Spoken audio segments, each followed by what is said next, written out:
Olá pessoal, esse caso aqui também eu achei bem interessante, trouxe aqui para vocês. Paciente de 28 anos, sexo masculino, pós-operatório do tendão patelar. Então vamos passar aqui as imagens. T2 sagital com saturação de gordura. Aqui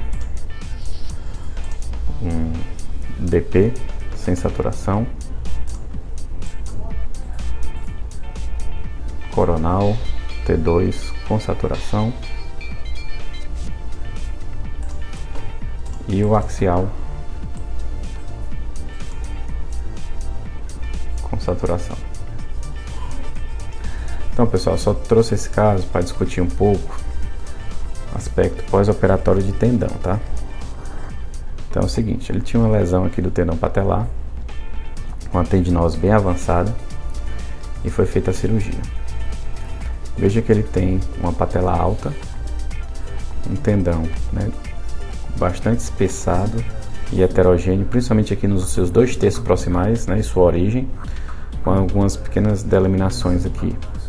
Então, o que a gente tem que saber é o seguinte: primeiro, o tendão pós-operatório, ele pode ficar até 2 anos, tá? Heterogêneo, sem ter aquele hipossinal homogêneo. Então nesse período aí a gente não vai falar praticamente de sinal, tá, no tendão, assim, em termos de valorizar para uma tendinopatia, uma situação desse tipo, porque o tendão já era doente, ele foi operado, ele não vai voltar a ser o que era antes, pelo menos em termos de sinal, durante 2 anos. A espessura do tendão e a organização de suas fibras também fica perdida. Então, muitas vezes ele vai ficar até hipointenso, homogêneo, mas ele continua espessado. E ele fica com a desorganização de sua arquitetura, então ele não volta a ser como era antes, tá? Então, o que é que eu tenho que valorizar, né, num tendão pós-operatório? Isso eu falo do tendão patelar, mas eu podia estar falando do calcâneo, do quadríceps ou de outros tendões, até mesmo do supraespinhal, do infraespinhal, etc. Eu tenho que falar primeiro, né, como é que está a continuidade dessas fibras, tá?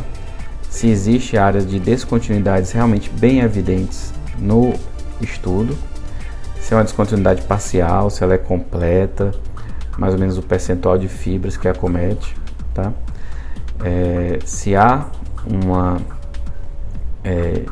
função desse tendão, né? No caso, por exemplo, no tendão calcâneo, você pode fazer uma manobra dinâmica no ultrassom para ver se ele está transmitindo forças, né, durante os movimentos de flexão e extensão, por exemplo, do tornozelo, e se ele consegue transmitir essas forças, tá certo?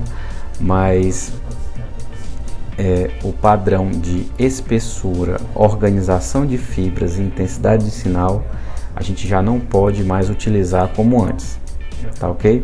Então fica esse recado aí sobre pós-operatório de tendão, que nós usamos aqui como exemplo esse tendão patelar.